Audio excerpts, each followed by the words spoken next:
اليوم نحن نهضروا على موضوع نتلقاو عليه بزاف اسئله، الا وهو ممارسه الرياضه في شهر رمضان.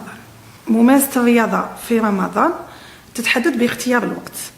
اذا كان قبل الافطار بساعه او ساعه ونصف هو الوقت الذهبي لخساره الوزن وحرق الدهون. هنا الرياضه لازم تكون رياضه خفيفه كالمشي السريع او الجري الخفيف وما تتجاوز 45 دقيقه.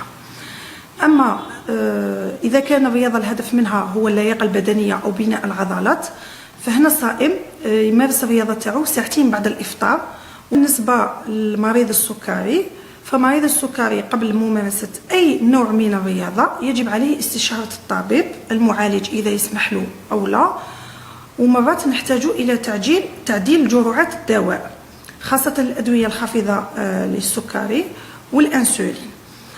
ومن الأحسن مريض السكري يمارس الرياضة تاعو بعد الإفطار، ساعتين بعد الإفطار، لتجنب هبوط السكر.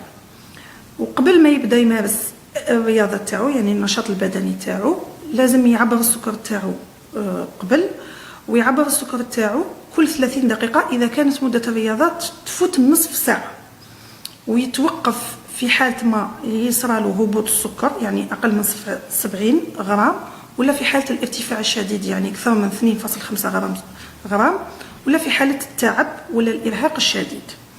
مريض السكري ما لازمش يمارس الرياضة وحده، لازم يمارس الرياضة مع أشخاص مرافقين له، ودائما يكون رافد معاه حاجة حلوة يعني كمية من السكر السريع في حالة هبوط السكر باش يصحح السكر تاعو.